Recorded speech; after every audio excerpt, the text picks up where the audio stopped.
Harry, thank you very much for joining me. I would like to start by discussing the Chelsea match. What did you make of that last night? Well, I mean, it was amazing. First half, West Ham was so good. He could have been 3 or 4 up. You couldn't really see Chelsea. Obviously, he made a lot of changes. Chelsea, he made a big mistake with his team selections. I think he underestimated West Ham or whatever. I don't know, but West Ham were fantastic in that first half. Absolutely overrun Chelsea. As I say, could have been 3 or 4 goals in front. Um, Obviously, at half time, he took off, he made changes, he brought 3 much better players on and took 3 off who were very poor for Chelsea. And obviously that goal, you knew that 2-1, if they could get a goal back, Chelsea, they could get back in the game. The worst way I thought, well, if they get a goal back, at least a point. I couldn't see West Ham getting beat at that time. But I thought maybe a draw, even at 2-0, you're thinking once they made the changes at half time. But overall, I thought West Ham, I mean, they showed such good signs in the last couple of weeks that the improvement, couple of great wins, and then certainly the first half yesterday was a fantastic performance. So I think it gives us some hope for going forward. At half time, Harry, if you were in charge of West Ham yesterday, you go in at half time, you're 2-0 up. What are you saying to the players in order to get them to not capitulate in the second half? Well, I think you're saying the same again. You're not suddenly putting the shutters up, or they just made changes. They brought 3 very, very good players on and took 3 players off who were having an absolute shocking time. And they were a much better team second half. And you knew that if 1 goal came, the crowd would get a lift. We've seen it with West Ham. We see it with every team. 2-0, the 2-1 can suddenly everything can change. And that's what happened last night. So, but, the manager really, his message couldn't be anything else but the same again. Keep coming down that right side. They're very open, but obviously they took Garnacho off, and so they were a bit stronger down there. But first half, Wan-Bissaka down that right-hand side of the pitch had all the freedom in the world, and that's where West Ham really hurt them in that first half. But say second half, they looked a much stronger team. Chelsea made some changes, and you knew then it was going to be a tough game. And suddenly I'm sitting there at 2-1 thinking, well, I'll take a point now. What would you do at 2-1? Because Nuno made a substitution. He brought So Max Kilman on. But did you agree with that sub, or would you have packed out the midfield instead? Would you have tried to do something offensively to try and get us back on the front foot and try and get that third goal? What would you have done, or did you agree with the Max Kilman sub? I can't remember what score. Was it 2-1 when he came on? Yeah. Yeah, well, I suppose you're looking then, you're getting overrun a bit at that time. And I suppose you are thinking about tightening things up and maybe get another defender on and make sure you're very solid and try to hit them on a break. So that, yeah, I mean, I can see where he's coming from for sure. It was a difficult decision, but certainly most people, when you are 2-1 up and hanging on a bit like they suddenly were, you do tend to maybe, but you are inviting more pressure, which is a problem. We've all done it. But, if it doesn't come off, obviously, it's not a great substitution. Harry, not long to go in the January transfer window. West Ham have been a bit busy. A lot of players leaving, but we've brought in a couple of strikers. Adama Traore made his debut yesterday. Still no centre-back coming in yet, though. What have you made of West Ham's transfer business? Well, I don't know enough about the 2 strikers, to be truthful, Gio. I saw them last night. I mean, I wouldn't know the history or how good they are, but I think they seem to have started okay, it seems, from what I hear. So, obviously, they needed strengthening. Still worried about centre-half, for sure. And with the boy getting sent off last night as well, he's got a suspension coming. That is an area, obviously, but where do you find good centre-halves? You're looking for, in West Ham's position, you're looking for a bit of character, you're looking for leaders, someone who's going to come in and want to leave now in a relegation battle. Where do you find them centre-halves? There are not too many around, so it's a difficult one. So, but the signs last night, again, on the back of the last couple of results, overall, were really good, really encouraging. That, that we have got a real chance of staying up. I certainly, 3 weeks ago, I thought we had absolutely no chance. I thought the only team I could see us catching was Notts Forest. I thought if we can suck them back in it, but that looked difficult because they were playing okay. But we beat Forest at home. But now it's things are looking much brighter for sure. So and there's a few other teams now getting sucked in. Leeds have not got beat yesterday, so they've not gone away yet. Crystal Palace are getting sucked into a relegation battle. Make no mistake. Crystal Palace are the team at the moment. It's always a team every year that go into freefall. And at the moment, because of the situation, the manager said he's leaving at the end of the year. The centre forward wants to leave. They are a team they've lost their centre half and captain and leader. So they're a team that could get sucked into it still. So I still think that there's still real positive signs for West Ham that weren't there 3 or 4 weeks ago. Needed a bit of a Hartson and Kitson transfer window, didn't we? Yeah, I mean, my God, they were just amazing for us, when them two came in. But until then, we had no chance. We were going down for sure. We couldn't score a goal. So if you can't score a goal, you've had it. As soon as we went 1-0 down in them days, we were beat.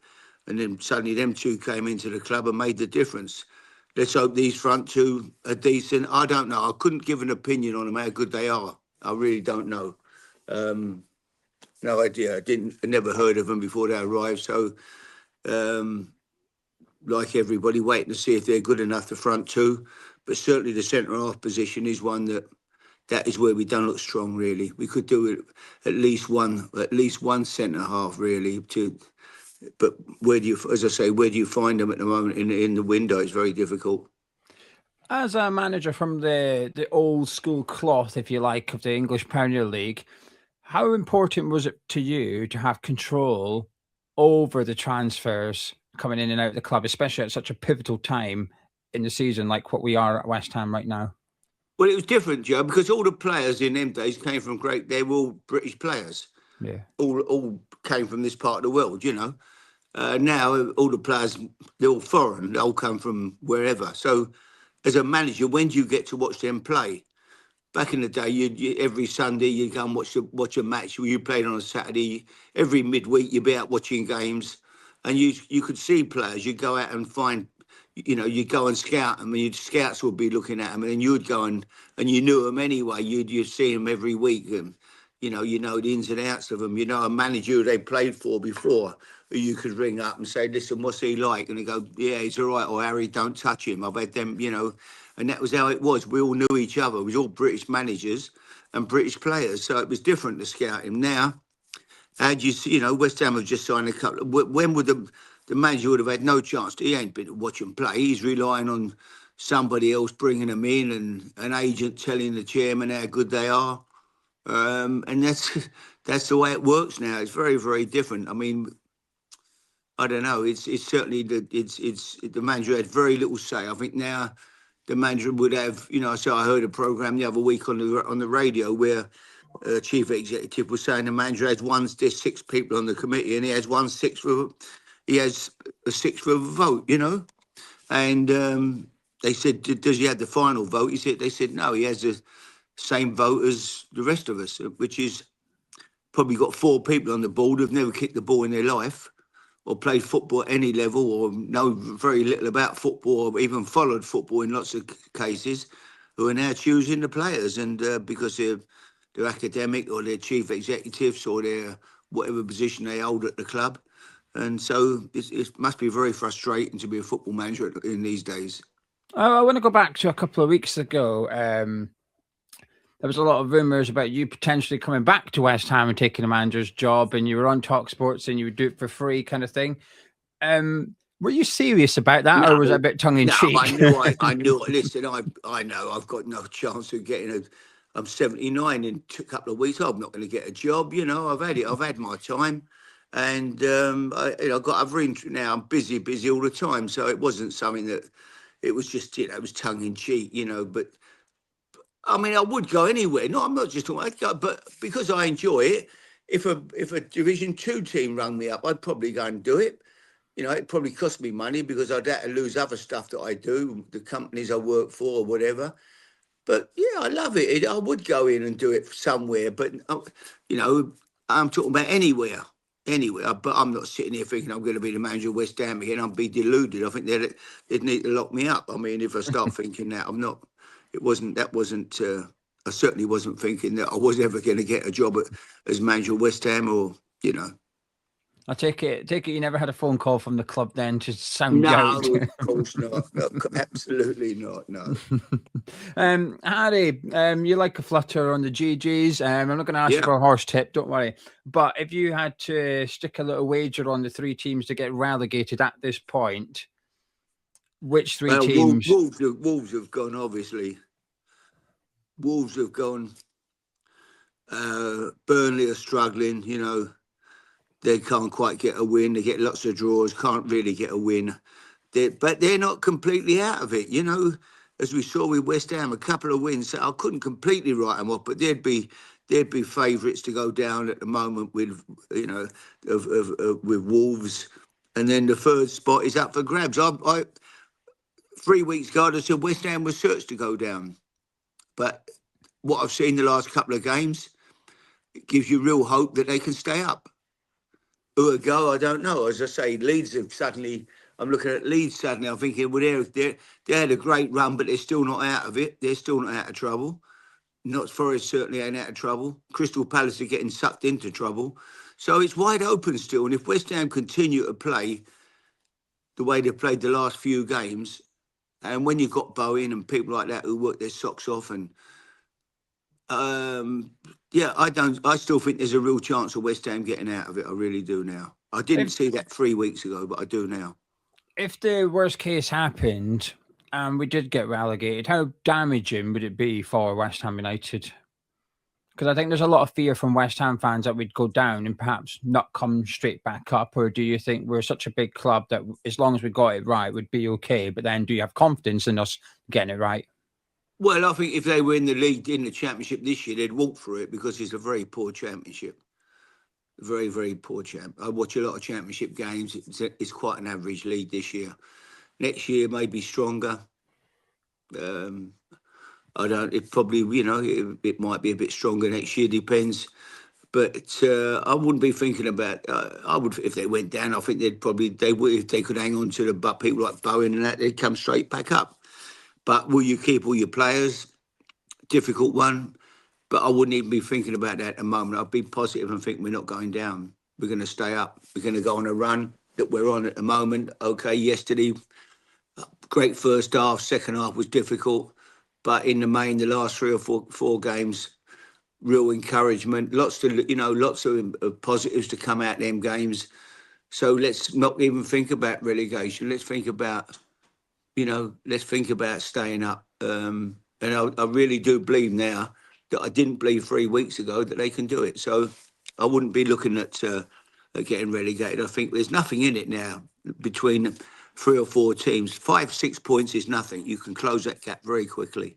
I'm going to put you on the spot about Nuno, if you don't mind, Harry, because a reoccurring theme we've seen this season, West Ham United, we've now dropped 18 points from winning positions this season. We've dropped, we're beating Bournemouth 2-0 away, weren't we? And it finished 2-2. We're beating Brighton away, made changes, finished 1-0. Then we had the Chelsea game as well. So it's a theme that we're seeing again and again.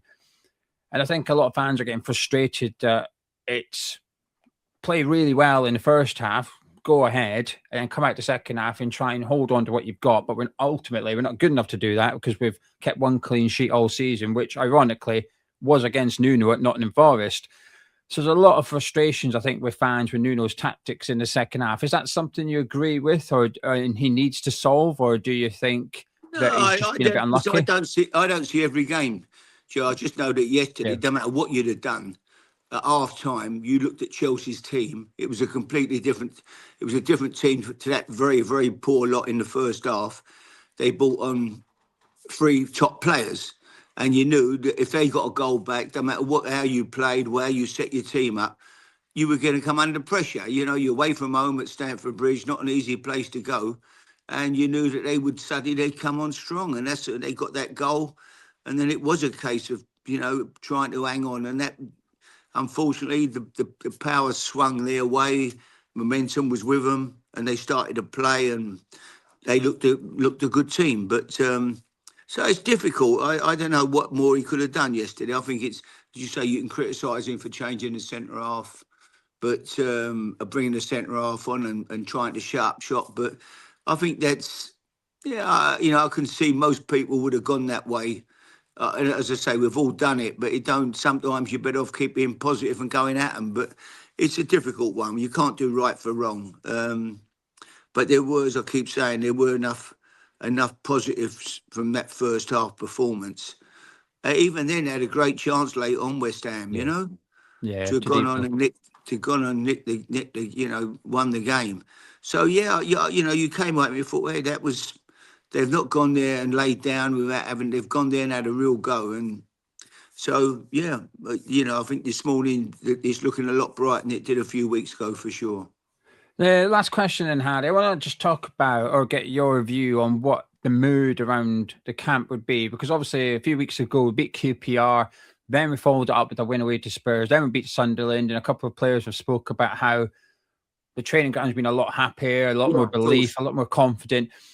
How do you cope with it's also the context around the defeat, because does it make a difference how you lose? Because I imagine if we went 2-0 down and we took it back to 2-1, then we went 3-1 down, then we took it back to 3-2, and we just didn't quite have enough to get that equalised. I'd imagine it's maybe a bit more optimistic, a bit more positive, saying, oh, we were close to getting that point against Chelsea, but because we were 2-0 up and we got beat, does it hurt a bit more?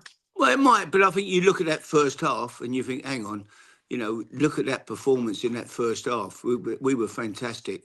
There's so much to take from that. And as I say, I really don't know how good the front two are. I haven't got an Yeah. opinion on them. If you are, I've never heard of them before. They're new players. You know more than me. You've seen all the games. That was the first game I saw last night. If they're decent as well, now suddenly you've got a forward line because Somerville is playing. He's looking a player. Bowen on the others. It looks an attacking. It's a team that suddenly looks like it could score goals. The kid in midfield looks a player.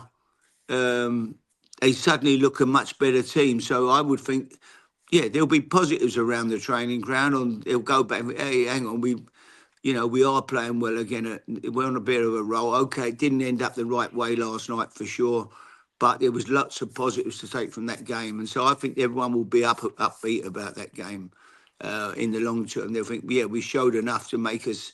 We'll disappoint that we got beat for sure, but we've got to lift ourselves and take out the good things that we put into that game and go from there. And I saw enough to make me think that they've got every chance of staying up. And as I say, 3 weeks ago, before they beat Sunderland, Tottenham, I didn't see that coming, really. They were two magnificent results. Could have been another one yesterday, but they're on a bit, they're playing well again at the moment, and that's important. So, and there's other teams getting sucked into it again. So I think you've got to be very positive at the moment, and it's up to Nuno now to keep the atmosphere around that training ground upbeat, keep them bright, keep the spirit of the team together, and let them, have a little when you have a meeting tomorrow morning. Hey, listen, lads, we were fantastic in that first half. Okay, didn't quite go our way second half, but there's lots of great things to take from it. So onwards and upwards, and I think that's. I still think I do believe now that they will get out of trouble, and I never believed that a couple of weeks ago. Harry, over your time as a manager, not just at West Ham United, you managed a few players who were perhaps prone to a red card. And with what happened at the end of Stamford Bridge there, that brawl, would you be pleased that the players had a bit of fight about them? They were sticking up for each other. Would you be a bit disappointed that Todibo went a little bit too far and got sent off? Yeah, I would be disappointed. Yeah, and it's okay saying we all stick together and we all fight together. And it's not a boxing match; it's a football match. And now you've lost him for what will he get? 3 games. Yeah, at least, yeah. I mean, you need your players at the moment. You need your players on the pitch. So, you listen. You don't have to. You look. He played. Who was the greatest player ever to play at the back of West Ham? Was a man called Bobby Moore.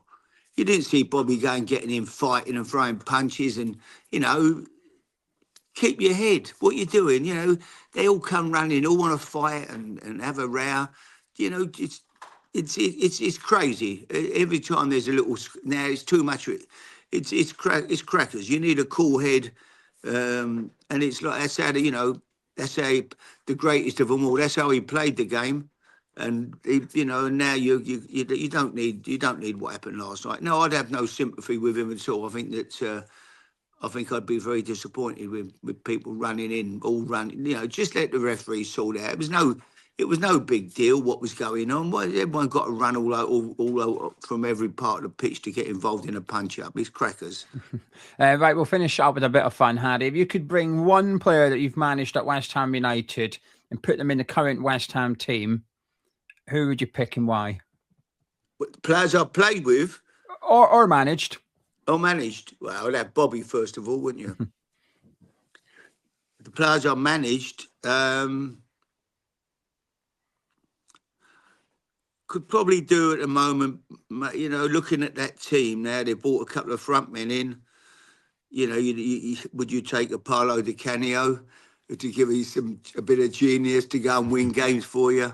Do something special and come in for the last 14, 15 games or whatever and spray some magic around the place. Would you take a Rio Ferdinand to come in and play centre or play at the back for you and read, shut up shop and make sure we're a bit more difficult to beat? And Alvin Martin was, a great centre half leader, great on the difficult one, really. The players I managed, I'd probably go and bring in Di Canio, give us a bit of magic, knowing that you could beat anybody, however the game's going, he could turn the game for you. Yeah. Well, Harry, thank you so much. Always a pleasure. Appreciate you giving up your Sunday morning to come and chat with me. Very, very kind of you. Thank you very much. I think you're going to be okay, mate. I've got this feeling suddenly that I never had 3 weeks ago. I hope you're right. And if you are, if you are right, you're more than welcome to come back on here, brag and say, I told you so. I told you back at the start of February, I told you it would be all right. You're more than welcome. You guys at home, if you've enjoyed the video, please do drop a like on it. Sky Hammers Chat. Myself and Hardy, we'll catch you in a bit.